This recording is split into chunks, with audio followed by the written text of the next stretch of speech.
দেশনেত্রী বেগম খালেদা জিয়ার প্রতি যে সমর্থন, বিএনপির ভারপ্রাপ্ত চেয়ারম্যান দেশনায়ক তারেক রহমানের প্রতি যে সমর্থন, বিএনপির প্রতি যে সমর্থন, ধানের শীষের প্রতি সমর্থন, এটা আজকে এই আমিনবাজারের জনগণ প্রমাণ করেছে।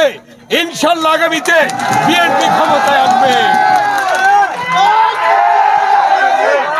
আজকে আমাদের অন্তর্বর্তীকালীন সরকারের মাননীয় প্রধান উপদেষ্টা ঘোষণা করেছেন একই দিনে গণভোট এবং জাতীয় সংসদ নির্বাচন হবে। সেই নির্বাচন হবে আগামী ২৬ সালের ফেব্রুয়ারির প্রথমার্ধে। তিনি আবার পুনর্ব্যক্ত করেছেন তার ভাষণে, ইনশাল্লাহ আগামী ফেব্রুয়ারির প্রথমার্ধে নির্বাচন হবে। সেই নির্বাচনে আল্লাহর রহমতে জনগণের সমর্থন নিয়ে দেশনেত্রী বেগম খালেদা জিয়া এবং তারেক রহমান বাংলাদেশে ক্ষমতায় আসবেন ইনশাআল্লাহ। এবং আগামী দিনের প্রধানমন্ত্রী হবেন জনাব বিএনপির ভারপ্রাপ্ত চেয়ারম্যান দেশনায়ক তারেক রহমান ইনশাআল্লাহ। আপনারা সকলে ঐক্যবদ্ধভাবে কাজ করেন।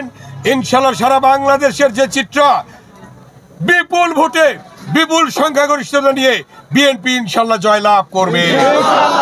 যদি কেউ চক্রান্ত করতে চায়, যদি কেউ নির্বাচন বানচাল করতে চায়, তাকে আপনারা প্রতিরোধ করবেন এবং কোনো বাধাই নির্বাচন বন্ধ করতে পারবে না।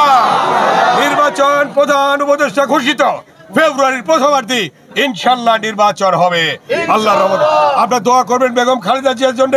তারেক রহমান কিছুদিনের মধ্যেই আমাদের মাঝে ফিরে আসবেন। আপনারা বিএনপি নেতাকর্মী, অঙ্গ সংগঠনের নেতাকর্মী সকলে দোয়া করবেন আগামীতে যেন আমরা সরকার গঠন করতে পারি ইনশাআল্লাহ।